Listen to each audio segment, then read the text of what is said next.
सहनाववतु सहनौ भुनक्तु सह वीर्यं करवावहै तेजस्विनावधीतमस्तु मा विद्विषावहै।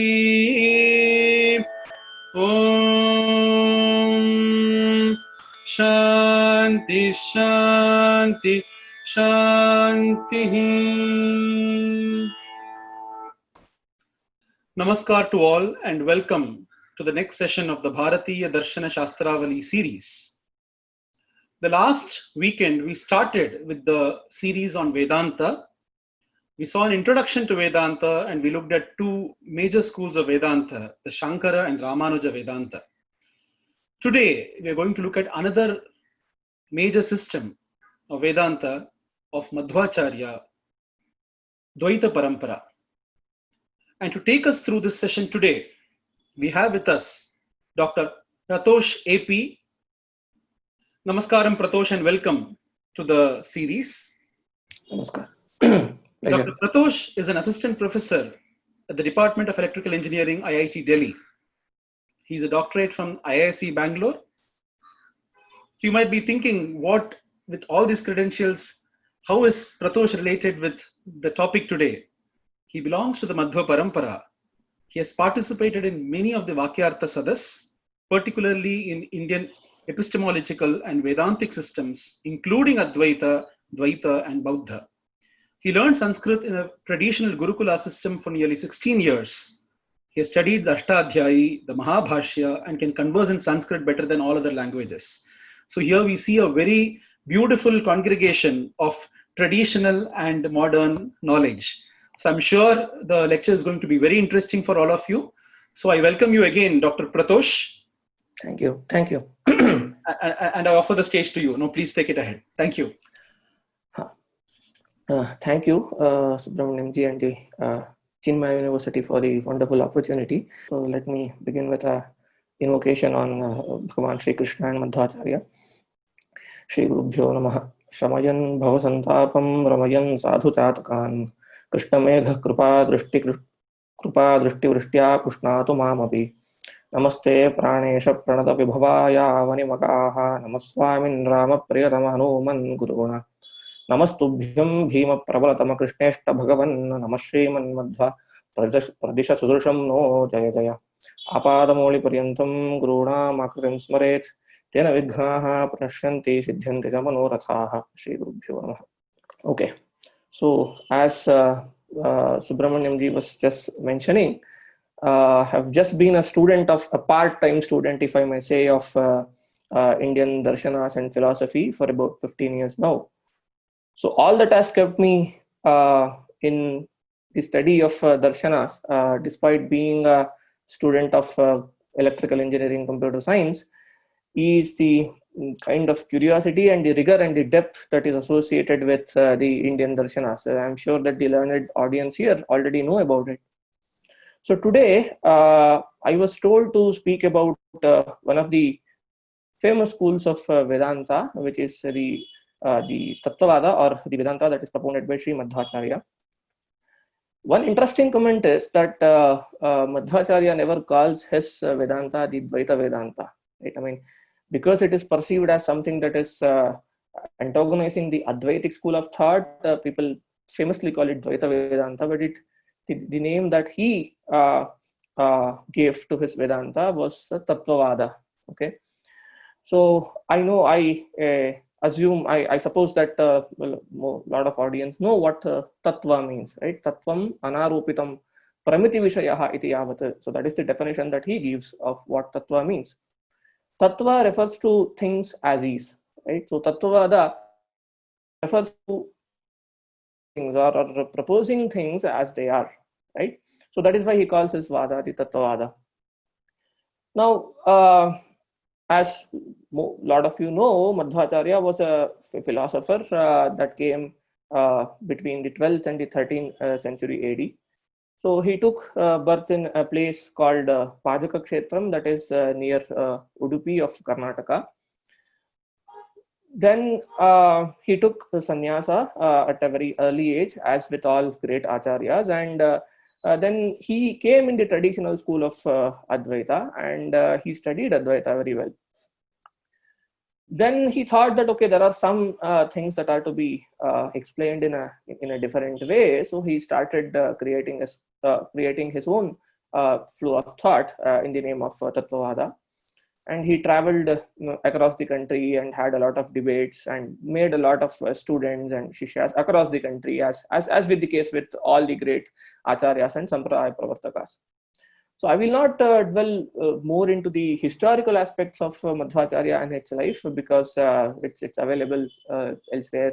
What I would spend the rest of 30 minutes is in explaining what I personally think are the kind of unique propositions or unique stands that Sri Madhvacharya takes as far as the Vedantic school of thought or explanation is concerned. So it's going to be a little deep. I assume that all the audience here are learned enough that they have some background on the Vedantic school of thought, because the previous sessions on Advaita and Vishishtadvaita have given a lot of background, I believe. Okay, so now what is unique, or what was the need for another Vedanta when there was already well-established schools of Sri Shankaracharya and Sri Ramanujacharya and many others. See, now people often mistake that Madhvacharya proposed, not mistake, rather think that Madhvacharya proposed mundane things like the Sarvottama or the supremacy of Lord Vishnu, and he said that the world is real. That they quote this famous shloka which is called the Navaratna Malika, that is supposed to be conveying what the Madhva Siddhanta is in a nutshell. Here is how it goes. Shriman Madhvamate Harihi Parataraha Satyam Jagat Tattvataha Bhedo Jivaganaha Hareranucharaha Nichocha Bhavangataha Muktihi Naija Sukhanubhutihi Amala Bhaktischa Tatsadhanam Akshaditritayam Pramanam Akhila Amnaya Ekavedyo Harihi. So these are the 9 important tenets of Madhva Siddhanta, is what is generally said by quoting the shloka. So there what is said is, Shriman Madhvamate Harihi Parataraha. So the one basic tenet of Madhva Siddhanta is that the Lord Vishnu is said to be the supreme Brahman, Vedantic Brahman, and the Vishnu is equated. Satyam Jagat, the world as we know, the universe, everything that as we know is real, Satya. Bhedo Jivaganaha Hareranucharaha. So there is this gradation of the Swabhavika, or the innate gradation of the souls, and there is a difference in the souls. Bhedo Jivaganaha Hareranucharaha Nichocha Bhavangataha Muktihi Naija Sukhanubhutihi. So what is the definition of moksha? The definition of moksha is the experience of natural bliss. Muktihi Naija Sukhanubhutihi Amala Bhaktihi Tat Sadhanam. The tool for that mukti is the untainted bhakti or emotion or devotion. Akshadi Tritayam Pramanam. As far as the epistemological things are concerned, the Pratyaksha, Anumana and Agama are the 3 pramanas that are considered. Akhila Amnaya Eka Vedyo Harihi. The entire Vedas and the entire Vedanta Shastra is dedicated to describe the glory of Hari or Vishnu. Okay, but if you carefully examine, all of these have been proposed in some of the Vedantic school or some of the Darshana schools that were before Madhvacharya's time, right? For example, the Sarvottamatva of Vishnu as Parabrahman has been noticed by Sri Shankaracharya and also more so by Ramanujacharya. The Jagat Satyatva has been noticed by Nayayikas and Mimamsakas and even Ramanujacharya for that matter. Okay, and Tartamya is or the innate gradation is something that is unique. Let us keep that aside a little bit. And then Pramana Traividya is also something that is very well known in Darshana Shastras. Muktihi Naija Sukhanubhutihi is also known. Amala Bhaktihi Tat Sadhanam, again known. So now, what is the kind of uniqueness in what Madhvacharya said? Apparently, it looks like it was just a compilation of several Vedantas into one thread. But if one deeply looks at the gamut of works that Madhvacharya has proposed, there are amazing things that he has done that often get unnoticed because they are philosophically too deep. Let me just list a few of them so that get to appreciate what is the kind of philosophical contribution that he has tried to make. Okay, so now to start with, there are a lot of very deep philosophical or darshanik questions, right, that come up that can only be answered if satisfactorily if one assumes or one takes up the philosophical stance of Madhvacharya. One example for it is, see, now let us assume that everything that we see is real. Okay, so let us assume that the Jagat is the Satya. Okay, and all schools of Vedanta also assume that the souls are eternal; they are not created, right? So, which is, I mean, quoting the famous Bhagavad Gita Vakya, "Natve vaham jatunasam natvam neme janadhipaha." Right? So, every soul is eternal. Now, the question comes is that if every soul is eternal, right, and and if everything is real, then why is that there is so much difference, right, in whatever happens to every soul in this very birth?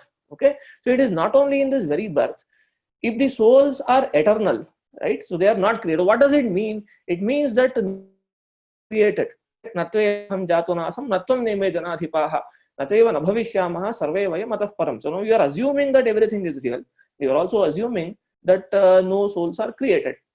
Now, if you say this, then you have to somehow explain the difference that is being observed here during the samsara avastha and the moksha also. So, I mean, the Shruti says that there exists some, so if you look at the Taittiriya Shruti, right, I mean, it says that it talks about the gradation in the amount of sukha that is there with every soul in the moksha. So, somebody has to explain that too. See, now, the only plausible explanation for that, right, is to assume that there exists an innate capability or capacity of every jiva that is the swarupa of every jiva, right? So jivas by number are infinite. They are infinite in number, and every soul or every jiva has an innate capability that is unaltered, right? So now, if you assume. So this will explain why there is so much of difference in whatever is being observed. I mean, that is the famous evil problem. I mean, that the Western philosophers like even Bertrand Russell puts forth in front of theist philosophers. It says that if God is omnipotent, right, then why there is so much of difference in what is being observed? Now, if you assume, I mean, there is no other way to answer this question. I mean, people have noticed that there is karma and all that. So now the other question is, why should there be a difference in the karma, right? So now if you say that the karma is anadi, so I mean, somebody has to explain. Even if there is no causation, there should be some correlation between why there is so much difference in the karmic karmic imbalance, right? And what makes one jiva has a particular type of karma and the other doesn't have, right? See, now the only plausible explanation is to assume, I mean, that the jivas innately have a kind of capability, right, that is immutable, and this continues to eternity. Okay. See, now once there is an innate capability, there is an upper bound on how much sadhana a jiva does, and according to the sadhana that a jiva does, his innate capability gets manifested in moksha, and that is how you can explain the Ananda Taratamya that exists in moksha that is said by Shrutis. Now, the second question is, now why doesn't, so now the question is, now suppose somebody's capacity is very low, right? Now, why doesn't the omnipotent God or the Brahman intervene into the jiva's capability, right, and make everybody good? I mean, this is again a question that is boggling all philosophers for a very long time. You know, all the Abrahamic school of thought say that the souls were created by the God. You know, if the souls were created by the God, right, then why doesn't he make everybody equal? That's a very famous question. Now, again, you know, if there are, it's a double-edged sword, right? If the God is assumed to be omnipotent, right, then he has to intervene in every soul and make everybody good. Now, if God cannot do that, then it is not omnipotent. Right? So if he is omnipotent and then he does not intervene, he becomes very cruel. So why do you need such a God that is very cruel? So now, again, all these questions. You know, this is the subject matter of a famous Adhikarana in Brahma Sutra, which is called the Vaishamya Nirghanya Adhikarana. So it's actually a double-edged sword. So if you assume that the God actually intervenes and makes some people good and some people bad, then he is not a fair God, right? I mean, the Vaishamya comes into picture. So now if you assume that he is omnipotent, despite being omnipotent, he doesn't intervene into the souls or abilities of jivas, then there comes the Nirghanya, which is the cruelty of God. So now there is a famous quotation by one of the philosophers that says that since at one end there is Vaishamya, the other end there is Nirghanya, there cannot exist a God that is simultaneously omnipotent and also Karunapurna, or very compassionate. So now again, this is a very, very long-standing philosophical question that has not been correctly answered in a lot of Vedanti schools of thought, and Madhvacharya comes in here and gives a very beautiful explanation, where he says that, see, the definition of compassion, what you are calling as Karuna, has to be thought carefully. Now, suppose let's assume. So now the first assumption is that all souls are not created; they're all eternal. The second assumption is that they all have some kind of innate capability, right? See, since they are eternal and not being created, and you're already observing a difference amongst all souls, you have to assume that there is some kind of difference. Now the question is that the God has to intervene and get rid of those differences. Now, if you assume that these jivas are equal in capacity, then there is no explanation to why they have different kinds of karmic observation that are there. So you have to assume that there is something that is there in their Swarupa itself. Now, if you want to say that the God has to intervene in the Swarupa, then the question that comes is that how much intervention is plausible and how much intervention has to be done. Now, why don't go to all the way and say that like the Ramanujacharya says, that everybody is given the equal ananda, equal amount of bliss in the moksha. Okay, so let us assume that this is a possibility. So now Madhvacharya asked this question that, okay, now why only stop at ananda, right? I mean, why don't there is something that is called the independence or the swatantriya that is ascribed uniquely to Brahman, okay, that is not there in any jivas, that he is not controlled by anybody. See, now if you make all jivas equal in moksha, saying that that there should not be any maintenance of the gradation, then why only stop at bliss or ananda as one guna? Induce swatantriya also, that is unique to Brahman. You have to make all the jivas that are muktas swatantras. So now what does this mean? So by definition, if you have multiple independent beings simultaneously at a state, then there will be chaos, right? So if there is some kind of collaboration or coordination between two swatantra souls, by definition, the existence of coordination makes them aswatantras, right? So this is one explanation. You will land up to number of problems like this if you assume that God intervenes in the Sarupa of jivas and tries to alter it. So now, what is the best possible solution? The best possible solution, the optima, is to assume that the Brahman is just a facilitator in manifesting whatever is there in the internal Sarupa of jiva, right? So here is the fundamental tenet of the Madhvacharya's Vedanta is that every jiva, every individual is different, and every individual has an innate ability, right, that is eternal. Now, what has happened is because of the anadi samsara, there is a coverage, the prakriti coverage, right, to the manifested, which is hindering the manifestation of every jiva to himself. Okay, so now every jiva has bliss or whatever qualities that the jiva has, and the prakriti has just covered it off.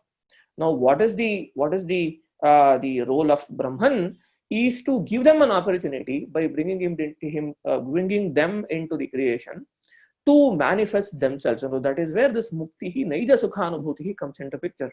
And if you carefully observe in Bhagavad Gita and texts like Bhagavata, the Brahman is often said to be as udasina.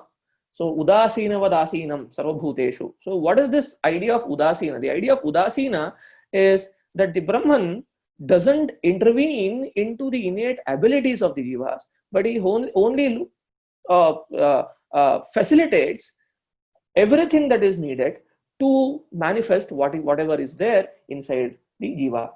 Now, you can, I mean, being a teacher, I can relate this very well to myself, that what is the job of a teacher, right? I mean, a class, I cannot change the intellectual capacity or the curiosity of a student. All I can do is sit outside and give all opportunities to manifest whatever the capability of a student is.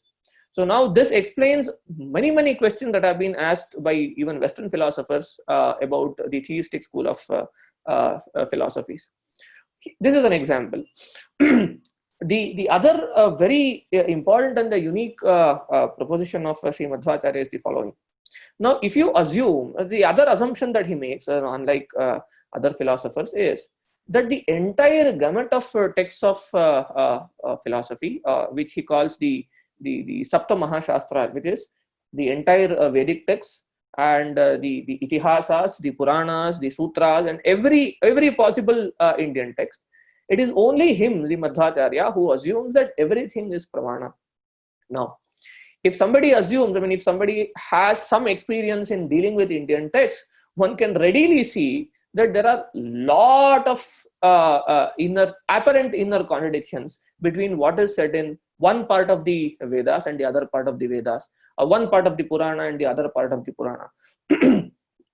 For example, right, I mean, some Purana says that the Supreme God is Lord Shiva, some Purana say that Supreme God is Lord Vishnu. Some of the, I mean, if you go deeper, some of the Vedantic texts, Vedic texts or Upanishad texts apparently seem to be sorry, conveying that the Jagat is mithya or unreal, and some texts are apparently being looked into as conveying the Jagat is real or Satya. Now, how do you deal with this? A lot of philosophers have taken different kinds of approaches to deal with this problem. It is, however, it is only Madhvacharya who has tried to, I mean, one other interesting observation is that despite all these apparent inconsistencies in the Vedas, there is an Upanishad text, Vakya, that says, Sarve Vedaha, Sarve Ghoshaha, Ekaiva Vyakritihi. And many other texts, many other Vakyas that try to say that all the Vedas, all the Upanishads, and every text that is out there is trying to convey one and only one thing. So, that is definitely not apparent. If somebody looks at Vedas, there's so much apparent contradictions and different views on Vedic texts. One way to resolve this is by just saying that, okay, there were different rishis, the way the famous Mahabharata text goes, right? Naiko rushihi yasya matam pramanam. Subhrateshta bhinnaha shutayo vibhinnaha naiko rushihi yasya matam pramanam. So different people, different thought process, so there can be different ways of realizing the same truth. But if you have to emphasize on these texts like Sarve Veda, Sarve Ghoshaha, Ekeva Vyakritihi, and things like Nanyaf Pantha Ayanaya Vidya, there is only one and only one way to the realization, which is the jnana, which is the jnana, then there's so much responsibility and the burden on a philosopher to make sure that there is some kind of consistency that is being shown or maintained in all the Vedantic texts or the Vedic texts. So, if you deeply look into the works of Sri Madhvacharya, it is he is the only Matacharya, right, who has attempted to write bhashyas for all kinds of possible texts in the Indian philosophy. For example, he's the only one who has written a Veda bhashya, even though it is partial. And he's the one who has written a bhashya for Puranas. He has written a bhashya for the Bhagavata Purana. He's the one who has tried to explain the Mahabharata text. Okay, and he obviously looks at the Prasthanatraya, the Bhagavad Gita, Upanishad, and the Brahma Sutra. And he has dealt with the karmic texts also, I mean, the apparent and the so-called karmic texts. What is a unique point that stands out in all his works is that there is extraordinary consistency in the way he explains everything. So now how does he do that? So he does it in multiple ways, and by the way, he uses the Vedanta or the Brahma Sutra text to facilitate the concordance or the consistency in all Vedantic texts. And one other uniqueness that is ascribed to the Madhva Bhashya. So if you look at it, the Shankara Bhashya and the Ramanuja Bhashya pretty much adheres to the same Vishaya Vakyas. So if you know what Vishaya Vakyas are, the way the Vedanta Sutras are explained. So every Adhikarana or every Brahma Sutra is associated with one or many Upanishad texts or Vedic texts. Okay.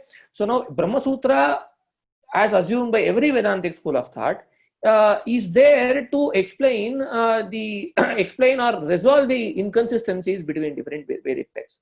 Now, so every sutra is associated with a particular Vishaya Vakya, as they say, or a Veda Vakya. Now, most of the Brahma Sutra Bhashyas that were there before the Madhvacharya's time pretty much took up the same Vishaya Vakyas or same set of Vishaya Vakyas to explain Brahma Sutras. So it is Madhvacharya who completely, who took a completely different set of Vishaya Vakyas, completely novel, which were not there in the, I mean, he does take the Vishaya Vakyas that were there before too, but 70 to 80% of the times, he takes different Vishaya Vakyas that were not taken by the other Matacharyas for the Brahma Sutras. Why is this important? This is important because lot of other school of Vedantas, right, kind of not put a lot of effort on explaining the entire gamut of Veda Shastra. Okay, they've just taken a fragment of Vishaya Vakyas that are here and there and try to explain or derive the philosophy out of it. But Madhvacharya does a unique exposition where he takes Vishaya Vakyas from diverse set of texts, starting from some Samhitas. He was the only one who takes Vishaya Vakyas from even Samhita texts, not only from Upanishad texts, he takes it from Samhita texts, from different kinds of Samhitas, and he gives, and his Brahma Sutra Bhashya is completely novel in the sense that it is not in line with whatever has been said in the by the previous Matacharyas. Anyway, so now how does he establish this concordance or consistency in the entire gamut of text is the following way. Now, the starting point is the following. So you have said that all jivas have innate ability to be blissful. So now it is the Prakriti that is hindering them to be themselves, to even experience the bliss that is innately within themselves. Now the question that comes is, what is the upaya, or what is the way to manifest ourselves? Okay, we are being hindered, which we are being hindered by the Prakriti. Now the answer for this is again coming from the Vedic text. So Nanyah Panthayana Vidyate or Bhakteva Tushtim Abhyeti. The way to do it is to start reflecting, with a soul or with a Chetana that doesn't have any Prakriti association of Prakriti, which happens to be the Brahman. Okay. So now again, one unique proposition of Srimad Madhvacharya is Brahman is not a Nirguna or Nirakara. He is Guna Paripurna. He itself, for the lack of better language in English, I am using he. It is he, it, or whatever. The Brahman itself is all the manifestation of all gunas, all good qualities. So now the way for a jiva to manifest the good qualities that is internal to himself or herself is to start reflecting, or start thinking of the infinite manifestation of qualities, which is the Brahman. So now, how do you get to know about the Brahman? How do you think of something, if you do not know anything about what you are thinking about? So you have to know about the Brahman before you actually start thinking or reflecting on it. The only way to know Brahman is the Vedic and Vedantic text, as they say, Sadagameka Vigneyam. So now entire Vedantic text or Vedic text is there to convey the qualities of Brahman. So now if somebody makes a climb as big as this, you can imagine how difficult it might be to show that every single text, every single story, every single exposition that is there in Vedantic text convey the quality of Brahman. It is dedicated only to convey the supremacy of the quality of Brahman.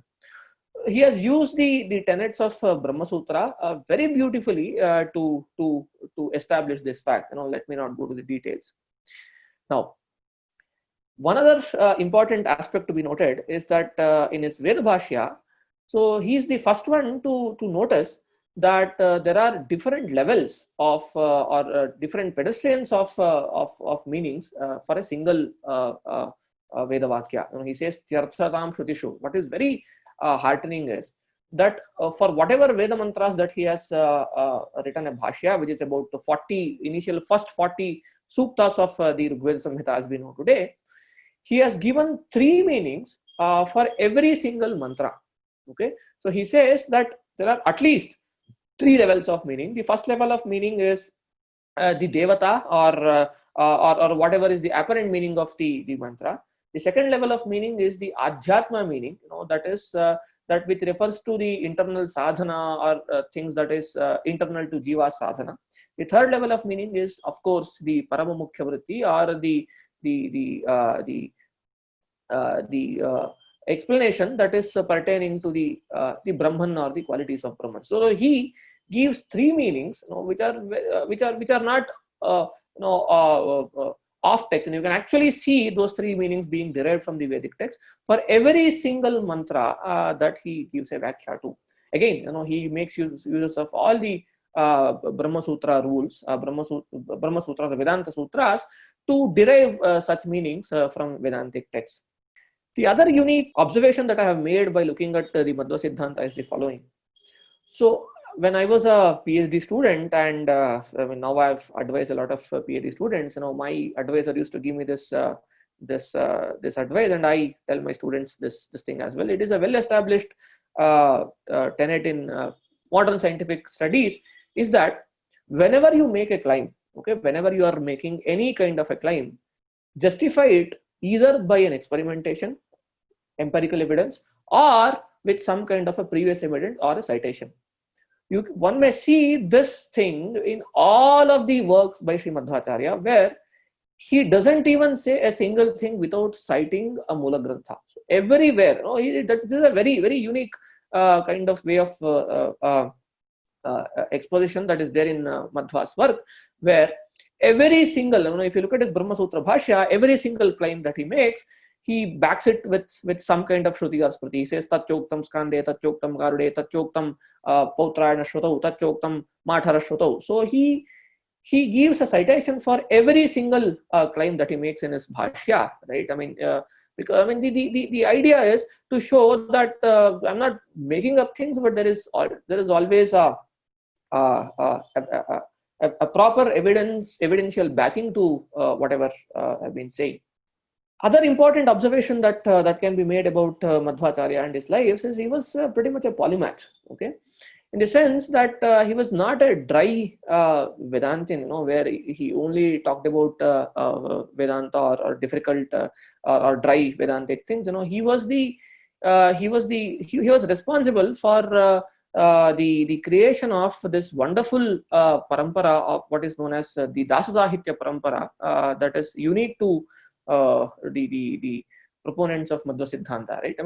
Because he emphasized so much on devotion and bhakti, right? As I said, he says that the manifestation of the innate bliss that is there in all jivas is only possible by reflecting into the Parabrahman.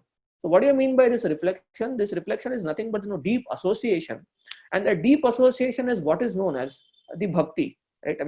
To put it in modern terms, what is called as love, right? When you admire somebody very deeply, you can only you can do anything but only thinking about them all the time, right? So this is exactly what is known as bhakti.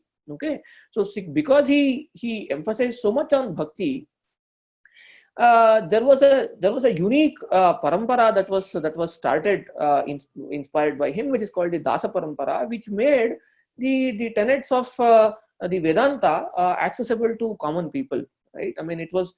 The Vedanta was always confined to the schools of higher learning like mutts and other monasteries, but all these Dasa Sreshtas like Purandara Dasa, Kanaka Dasa, and so on, brought Vedanta in such a simple language, that everybody, even a Pamana can access to it and actually go towards the devotions. And in that sense, Madhvacharya was a very good polymath. He has worked on, as I said, he has worked deeply on the karma part of Vedas, where he has written scriptures on, a work called Karma Nirnaya, where he settles a debate in the Purva Mimamsa school of thought, and then he has looked into the Vedanta, the Upanishads and the Veda Samhitas, and he has looked at the Itihasas and Puranas. He has not left, he in the sense he is the true Indian philosopher, in the sense that he has taken all possible schools of or texts of Indian philosophy. Not only that, he has used all the ideas that have been conveyed in the Brahma Sutras to say that, look, these texts are not different. These texts are not trying to convey something different in different things. They are trying to convey the exact same thing. One unique thing, that is the supremacy of the Brahman, and all that is, this is an aid to make sure that a jiva manifests himself by acquiring the deep devotion or bhakti towards the Supreme Lord. Okay, so in that sense, as I said, being a practitioner or studying Madhva Siddhanta for so far, I would not say that there is absolutely no questions in Madhva Siddhanta. Every philosophical school of thought would have their questions, but what I can say with utmost confidence is that Madhva Siddhanta or Madhva philosophy is one of the unique schools of Vedanta which is extremely consistent, okay, which doesn't have any internal fallacies. It's a complete system in the sense that you can ask any possible question on Vedanta, and Madhvacharya has an answer for it. Okay, so there are no open questions. Any possible question that you can ask about the epistemology or the theology or the oncology, there hasn't been a single question that he has left unanswered. Okay. So I think let me stop with that note, and maybe we can open the floor for questions. Is that fine? Yeah. So at the outset, Dr. Pratosh, I must say that it was indeed very nice listening to you and listening from you about the various highlights, of the philosophy of Madhvacharya and the various aspects that he contributed to. We have, of course, many questions, so maybe I'll take up a few questions. Sure. The first point is, you mentioned about the differences in the jivas, Taratamya, right? This is one of the key aspects, and I think here is also where Madhvacharya brings about the Panchabheda. He also brings that there are differences between everything. Yeah. Right? Now, one question that has come here is, if there are differences in jivas, what is the concept of moksha for every jiva? Is it different? Yeah. So the idea of moksha is same for every jiva, because muktihi naija sukhanubhutihi. So what happens is the following. Let's say that that you have. Let me try to explain that with an example, right? So if you can look into every jiva as a vessel, right, that is filled with some kind of a liquid. So every jiva can be purna or complete with its own right. Every jiva is complete, but there is a different capacity of every vessel. How much can it be full with, right? So moksha, the idea of moksha is the same for every jiva, in the sense that his internal bliss will be manifested.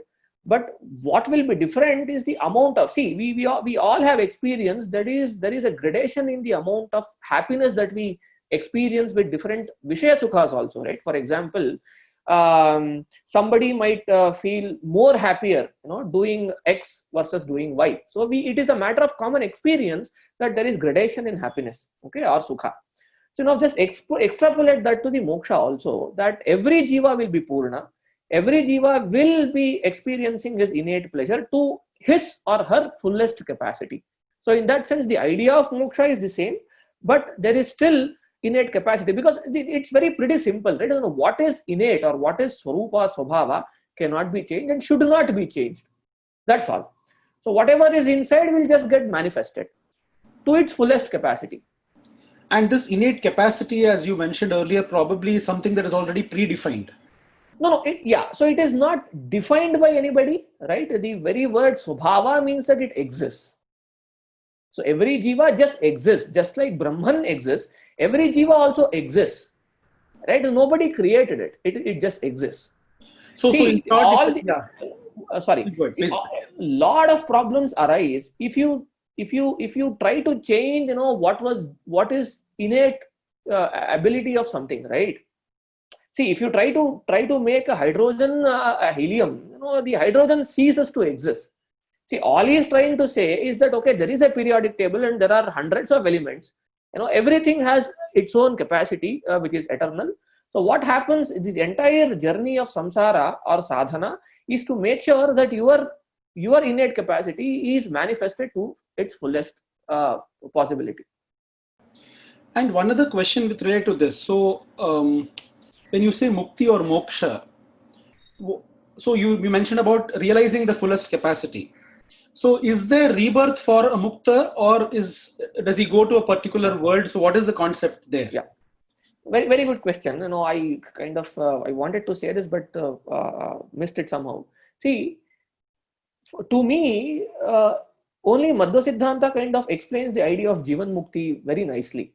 Okay, the question is about Jivan Mukti now. For example, right, if you look at the Advaita, at least the Ekajivavada of Advaita school, so now the idea is that the Brahman has avidya, right, and the avidya goes away, then the Brahman will get the moksha, right? Everything is kalpita now. So you get into problems like Mula Vidya, Tula Vidya, and all these problems. Let me not go there. So the idea of Jivan Mukti in Madhva Siddhanta is okay. There are two ideas. One, see, the very word moksha in Sanskrit means to get rid of. It is not getting something. It is getting rid of things. Okay, muchildru mokshane is the dhatu. Moksha means getting rid of. So what are you getting rid of?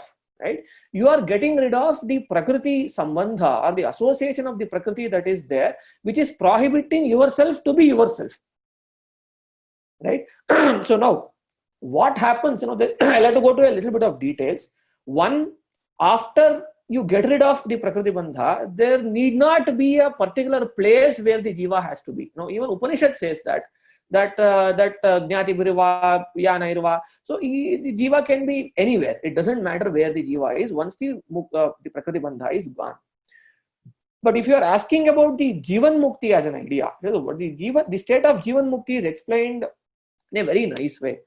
So the karma, the association of prakriti or the karma, is said to be of two types. One is called the sanchita karma, the other is called the prarabdha karma. Right? So if you look at the karma as an infinite bondage that every jiva has with himself, right? Let's say, it is said that the jiva doesn't start to get the results of all infinite karma at a time, because it's infinite in number. Okay, he only takes a little bit of a subset of the infinite karma, right, and takes that and starts getting the results of it. Now, suppose you are taking set A, right? Some set A of this infinite set of karma, and then you attain moksha, or you get the aparoksha jnana. So now, what happens is the entire set, the set of karma minus this set A gets destroyed. All the sanchita karma gets destroyed. But even somebody who is realized, who has the aparoksha jnana, has to get the results of this prarabdha karma, despite he has got the realization.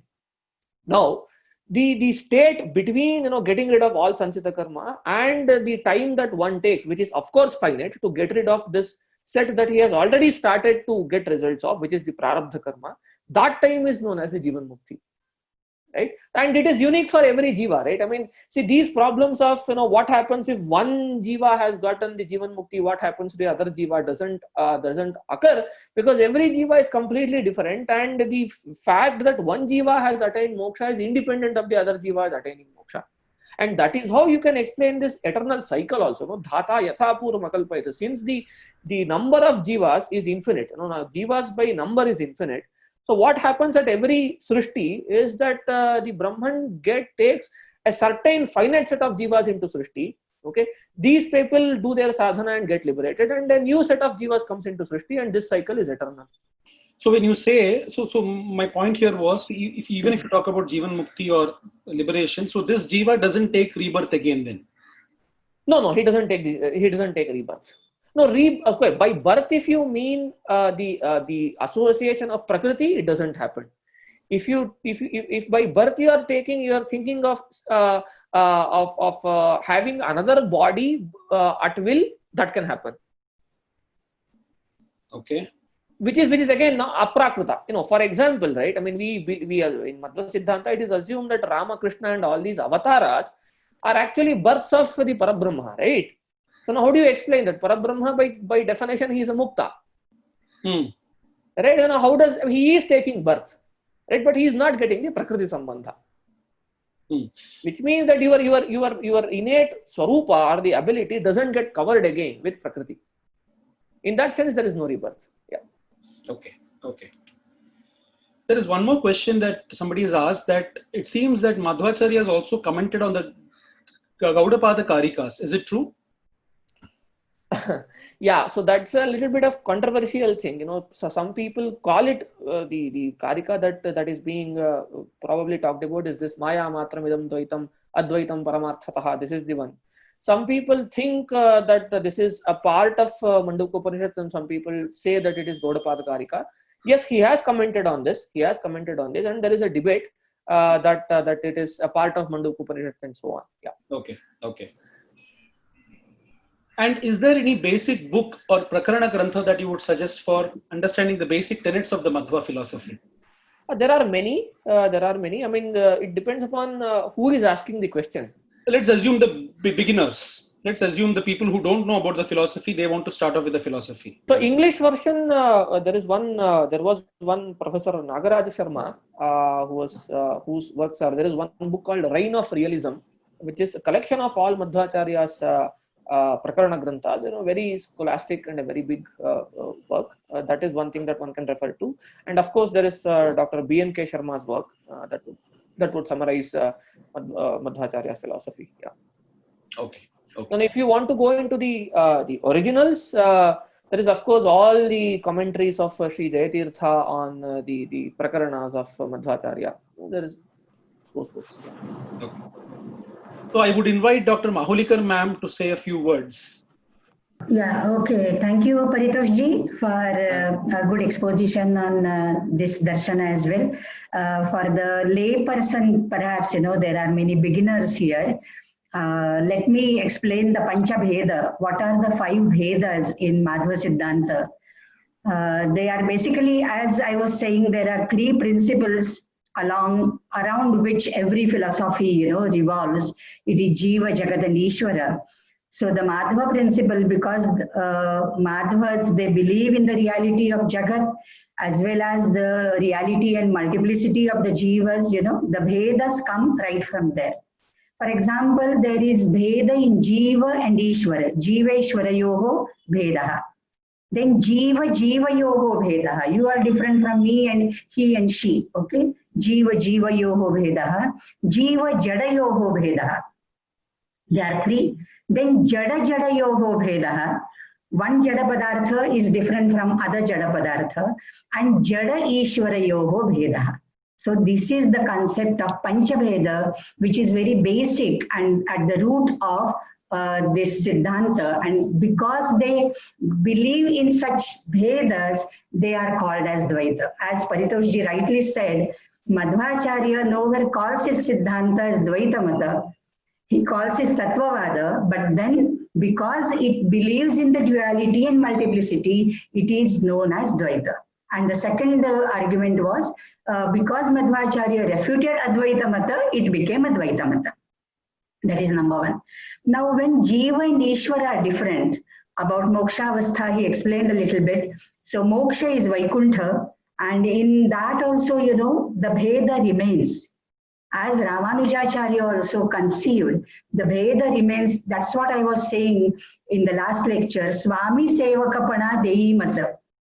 You are the Swami and I am the Dasa or Kinkara. So that Kinkarya Bhava, that Dasya Bhakti is there in Madhva Siddhanta as well. And this moksha is possible by bhajana, by Ankana and by Namakarana. And therefore, you name your children as Madhava, Keshava, Govinda, Hari. And you can have the famous story of Ajamila from Bhagavata for that. So this is what, diverts to that, I mean. And I'll tell you one Brahma Sutra, which I like the most, the Madhvacharya's interpretation of that.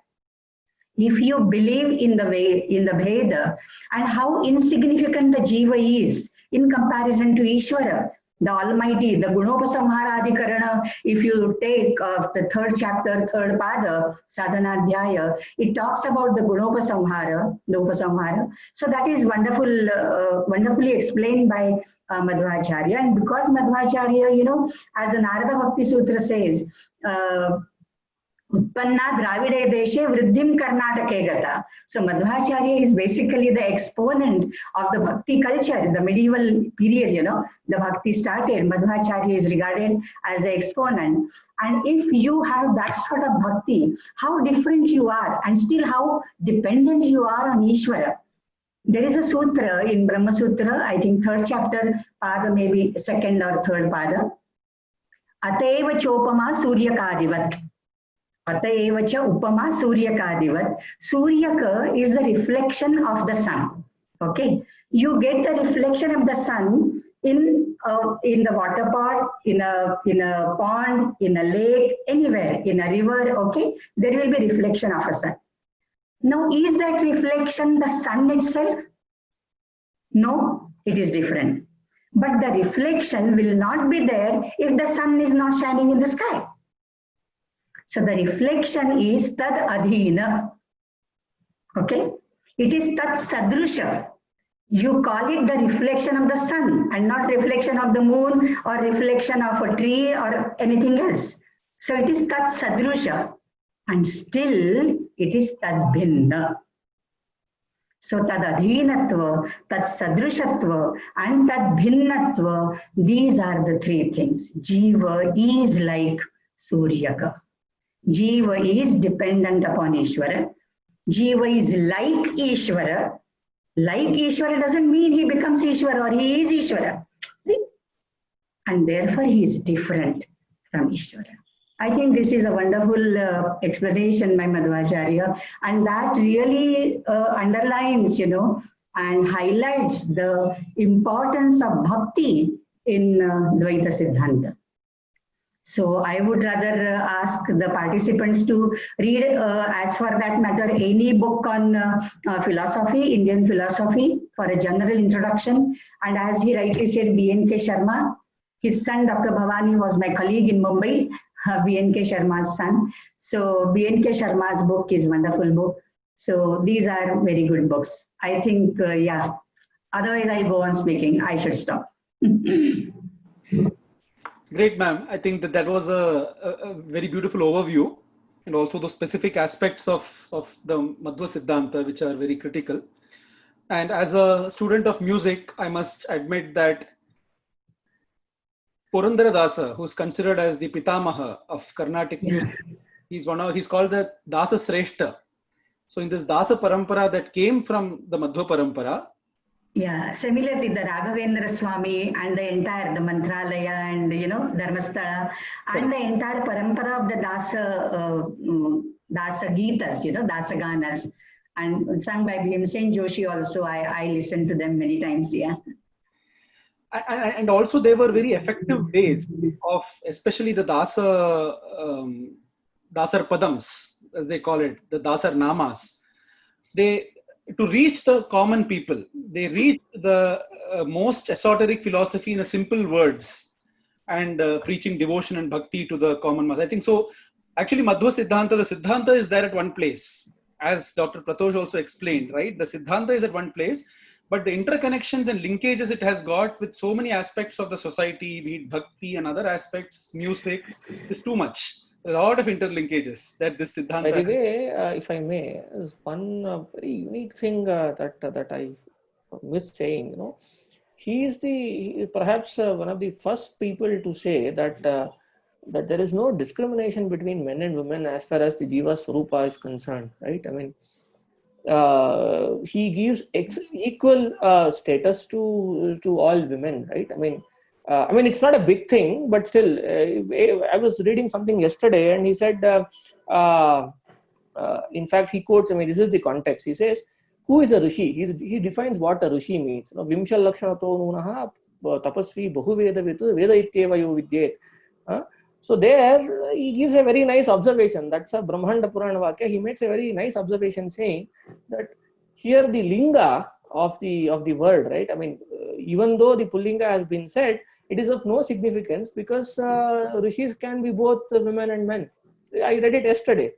And even in Gita Bhashya, I mean, Bhagavad Gita, wherever the word Purusha comes, his explanation is Purishyete iti Purusha. The one who resides in body is Purusha. So it has nothing to do with men or women.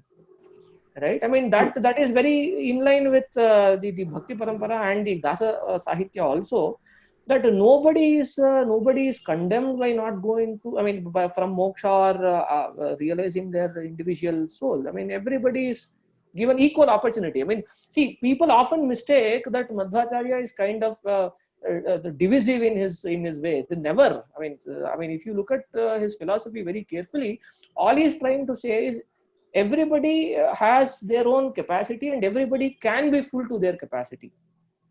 Right? It is not that some people are condemned for eternity or whatever. Right? I mean, that is why it is called Tattvavada. Right? I mean, the difference is real. I mean, you do observe it. Right? For example, the Mahulikar ma'am is herself and I am myself, right? I mean, it's always there. Anyway, yeah. Sure. No, I think it was a fantastic exposition, Dr. Pratosh, and we will get back to you. Like as I mentioned, there are many questions, and we will definitely get back to you. Yeah. I mean, so folks, I mean, everybody here can reach out to me. Yeah. Just try drop an email. I'd be happy. Sure. So we now end with the Shanti Mantra.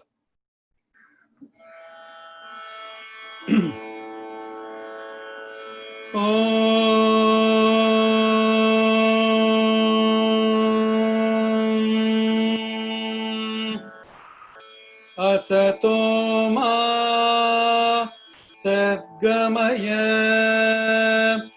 tamaso ma jyotirgamaya mrityorma amritam gamaya.